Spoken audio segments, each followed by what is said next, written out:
मेरी जो आमिर लियाकत हुसैन साहब से आखिरी बात हुई वो मेरी ज़िंदगी की पहली बात हुई उनसे और ज़िंदगी की आखिरी बात हुई वो थी बज़र जगह जी लगाने की दुनिया नहीं है, ये इबरत की जा है, तमाशा नहीं है। अस्सलाम वालेकुम नाजरीन, मैं हूँ वैस बशीर और आप देख रहे हैं, आप मेरे सोशल मीडिया अकाउंट्स पर ये वीडियो देख रहे हैं। नाज़रीन किराम, जैसा कि आप सब जानते हैं कि कल पाकिस्तान में एक ख़बर सामने आई कि मारूफ टीवी एंकर, मेज़बान, लाखों दिलों की धड़कन अगर कहा जाए तो यह गलत नहीं होगा, कॉलम निगार, सना खान रसूल, सहाफ़ी, तज़िया निगार और हर फ़न मौलाई, अगर उनकी तमाम तर खूबियों को अगर एक जगह जमा किया जाए, तमाम तर खूबियों को, तो मल्टी टैलेंटेड शख्स आमिर लियाकत हुसैन कराची में इंतकाल कर गए। ज़राए के मुताबिक उनकी घर में हालत तशवीशनाक हुई थी। उसके बाद जो है उन्हें अस्पताल मुंतकिल किया, डॉक्टर्स ने तस्दीक की। ये सारी बातें आप जानते हैं। और फिर आज अब्दुल्ला शाह गाज़ी के मज़ार पे, बल्कि मैं कल बोलूँगा, ज़ाहिर रात का ये पहर है, आप ये वीडियो देख रहे हैं तो 12 बजे के बाद तो ज़ाहिर फिर कल ही उनके बेटे अहमद आमिर लियाकत हुसैन ने उनकी वसीयत के मुताबिक जनाजा पढ़ाया और फिर दुआ की गई और फिर सुपुर्द खाक किया गया। जनाजे में और तदफीन में शोबिज़ इंडस्ट्री से ताल्लुक़ रखने वाले तमाम लोग मौजूद थे, तमाम शोबा ज़िंदगी से ताल्लुक़ रखने वाले लोग मौजूद थे। अब ये सारी बातें आप जानते हैं उनके इंतकाल के हवाले से, लेकिन मैं यहाँ पर एक बात करने के लिए अल्लाह ताला से दुआ है कि अल्लाह ताला, ज़ाहिर जो भी बंदा अपना ईमान सलामत लेकर इस दुनिया से गया है और वो मुसलमान है तो उसके लिए हमें मग़फ़िरत की दुआ करनी है। हमें यही तालीम दी गई और हम ज़ाहिर हम वो लोग हैं जो उलमा कराम के पीछे चलते हैं, हमें तो यही बातें मालूम है। अल्लाह ताला उनकी मग़फ़िरत फ़रमाए।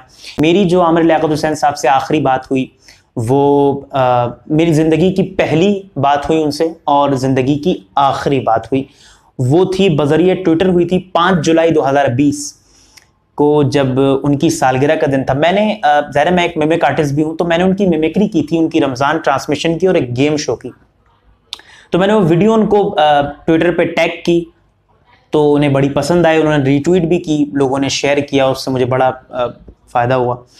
उसके बाद फिर मैंने उनसे इंटरव्यू के लिए वक्त मांगा बज़रिया ट्वीट। मेरा ट्वीट आपके सामने इस वक्त आ रहा होगा। मैंने डॉक्टर साहब से कहा कि मतलब मैंने तंज़िया अंदाज में मैंने कहा कि क्या कोई बता सकता है कि आमिर लियाकत साहब का अपॉइंटमेंट कैसे मिलता है।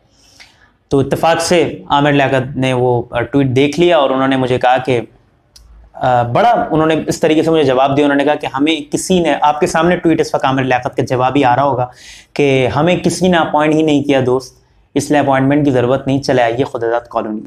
फिर ज़ाहिर है फिर अब वो बारिशें हो गई और फिर वो सियासत में इतना मसरूफ़ हो गया, फिर हमारी उनसे मुलाकात नहीं हो पाई, वरना उन्होंने इतने अच्छे अंदाज में हमें वेलकम किया था। तो मेरी वो ज़िंदगी में पहली उनकी बज़रिया ट्वीट मेरी उनसे बात हुई और उन्होंने मेरी वीडियो को पसंद किया था। उसके बाद फिर उन्होंने, जब मैंने इजाज़त मांगी इंटरव्यू की, तो उन्होंने इजाज़त भी दे दी थी। उसके बाद फिर ज़ाहिर कुछ मामलात हुए, नहीं बन पाई। लेकिन मुझे लगता है कि आज मुझे बड़ी हैरानगी हुई कि जब मीमर्स और टिकटॉकर्स जो उनकी निजी ज़िंदगी के बारे में, कुछ यूट्यूबर्स जो उनकी निजी ज़िंदगी के बारे में, जो कि हमें इस्लाम भी ये सिखाता है कि किसी की निजी ज़िंदगी के हवाले से नहीं बोलना चाहिए, वो लोग, मुझे बड़ी हैरत हुई कि इस मरतबा वो लोग जो है वो RIP और वो सारी चीज़ें, रेस्ट इन पीस, वो सारी चीज़ें कि जी बड़े अच्छे थे, हमने ये किया वो किया। मेरा ख्याल है उनको माफ़ी मांगनी चाहिए खुदा ताला से भी कि तकरीबन किसी की निजी ज़िंदगी में तो कम से कम टांग नहीं अड़ानी चाहिए। किसी की निजी ज़िंदगी, किसी का निजी मामला, उनकी बग़ैर लिबास की वीडियो अगर वायरल हो गई तो उसको जूम करके, ब्राइटनेस बढ़ा के, जिस तरीके से देखा गया और फिर उसका जो मजाक उड़ाया गया, कि वजह यही अब तक सामने ये आ रही है कि डिप्रेशन की वजह से इंतकाल कर गए। मैं बस ये वीडियो बनाने की रिक्वेस्ट ये है कि देखें डिप्रेशन, परेशानी इंसान को कहाँ तक ले जाती है कि इंसान अकेले रहना शुरू कर देता है और फिर अकेले रोते रोते अपने आप को कसूरवार ठहराते ठहराते दुनिया से कट जाता है और फिर आखिरकार वो दुनिया ही छोड़कर चले जाता है। तो आप लोग से रिक्वेस्ट है कि आइंदा, मतलब ये वीडियो बनाने का मेरा मकसद ये कि खुदारा किसी की निजी ज़िंदगी पर, आइंदा किसी और की निजी ज़िंदगी पर इस तरीके से गुफ्तगू ना की जाए। कहीं ऐसा ना हो कि हमारे किसी रवैये की वजह से किसी को इतना सदमा पहुँचे, इतना शदीद उसके साथ मामला हो कि वो फिर कोई बुरी खबर हमें सुनने को ना मिले।